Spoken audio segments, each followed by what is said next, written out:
My name is Danny Holm, and this is my final presentation about Sigmund Freud. I will be going over Freud's brief biography, the important works, and the impacts and criticisms that he still faces today. Originally born as Sigismund Shlomo Freud on May 6th of 1856, Freud lived in an area which is now the Czech Republic.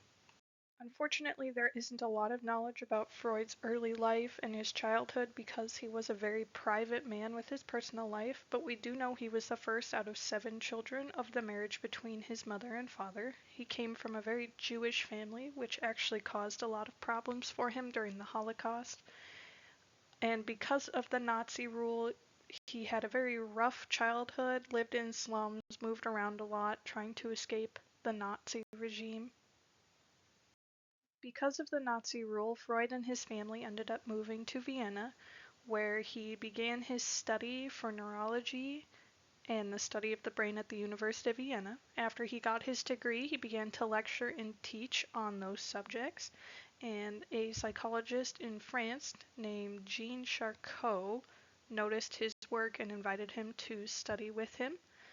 In France, Freud studied hysterics with Charcot, and he found that work very interesting and was able to bring it back to Vienna, where he began his own practice in his own little private office off of his house. Freud was a heavy smoker throughout his entire life. He picked up smoking when he was studying in Vienna because he believed it helped him study better, longer, harder, and remember things easier. As we know now, this can cause serious health issues, and it did for him. He developed lots of cancer in his mouth and jaw, and he ended up having over 30 surgeries for all the lumps and bumps and cancerous things that formed in his mouth, and he actually had a part of his jaw removed at one point. However, towards the end of his life, he was in intense pain and actually requested to be mercy killed by his physician, who ended up giving him 3 large doses of morphine by permission of Freud's daughter, and Freud slipped into a coma and never woke up. Freud produced a lot of theories and important works throughout his life, but the 4 that I will be covering in this presentation, and I did in my paper, are his theory of personality, his interpretation of dreams, psychosexual development, and his theory of psychoanalysis. Freud broke down the human psyche into 3 parts: the ID, the ego, and the superego. Out of these 3, the ego is considered the only conscious part of the psyche. The other 2 are considered unconscious. The ID is impulsive and focuses on desires of just wanting to feel good and the basic human needs. So like sex, drugs, eating, sleeping, those types of things.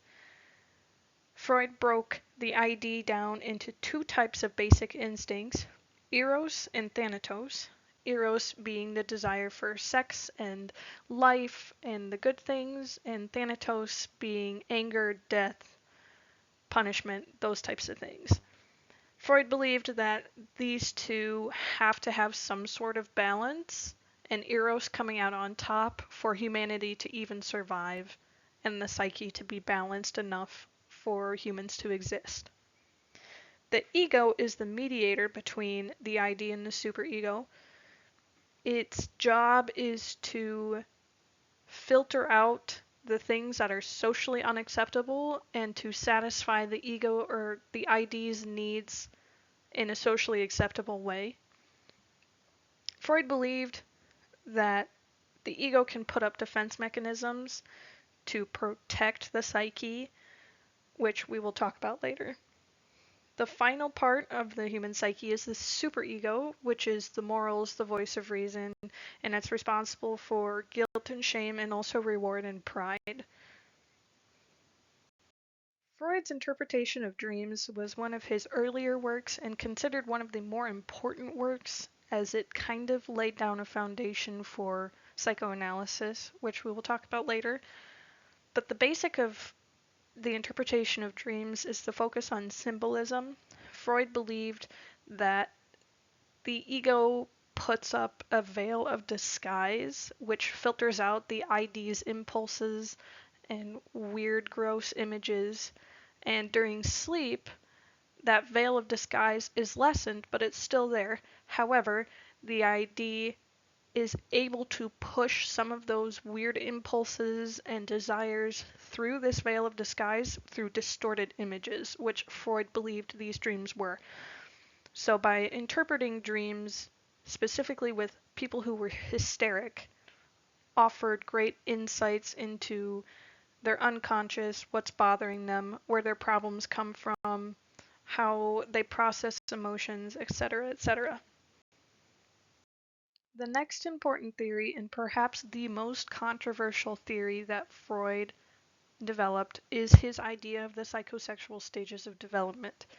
These are broken down and based on the idea of what he considered libido, which is, in short, the tension and buildup of sexual energy and mental energy that is desired to be released. He breaks it down into 5 stages. The first stage is the oral stage, which takes place from birth to 1 year. He believed that during this stage, pleasure is derived from babies putting things in their mouth. So, sucking on things, breastfeeding, stuff like that.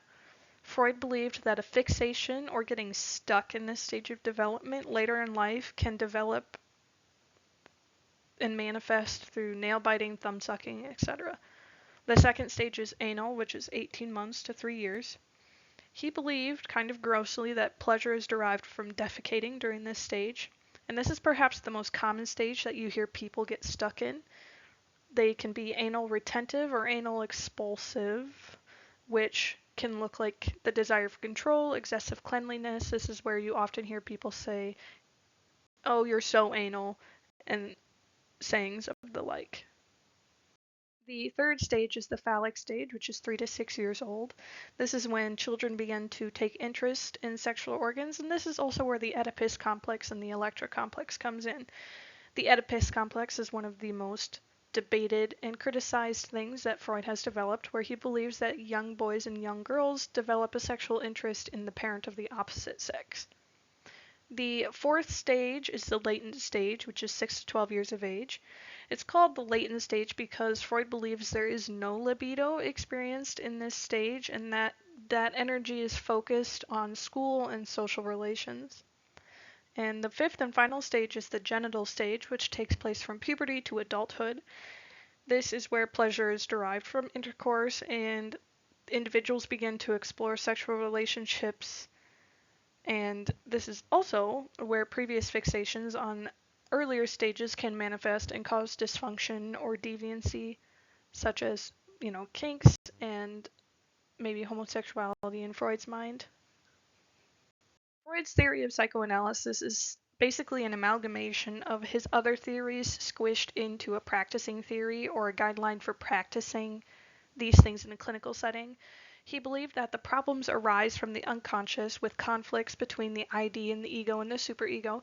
This is where the famous therapy couch comes from. Freud believed that having patients facing away from the practicing clinician allowed them to free associate better, and free association is speaking whatever comes to mind, whatever train of thought that the client wants to follow. He believed that a decrease in defense mechanisms from the ego, which is displacement, projection, sublimation, denial, and repression, was considered progress. Freud's theories are greatly criticized, but also considered quite impactful in modern-day psychology. They are considered unfalsifiable, so they are unable to be proved or disproven. Many critics bring up the fact that he was addicted to cocaine for a large part of his research life, and a lot of the ideas may come from an unstable place of mind, which can discredit them some.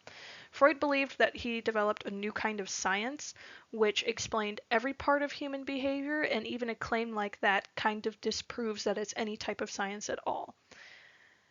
Freud also believed that young children who were being sexually abused actually wanted that and desired to be abused by adults.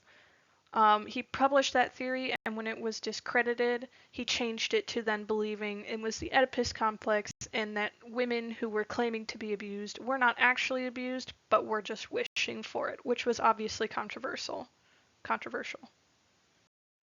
In short, in summary, Sigmund Freud's life was full of study and practice. His theories are still talked about and criticized to this day, but they are still in use and still being manipulated and changed, which gives credit to how important they were and impactful they were to modern day psychology.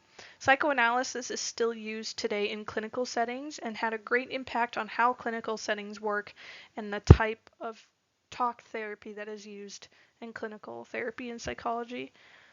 There are obviously criticisms on some of his biggest theories and his motives behind them and whether or not cocaine had a part to deal with it, but overall, Sigmund Freud was a very influential individual on modern day psychology and psychoanalysis.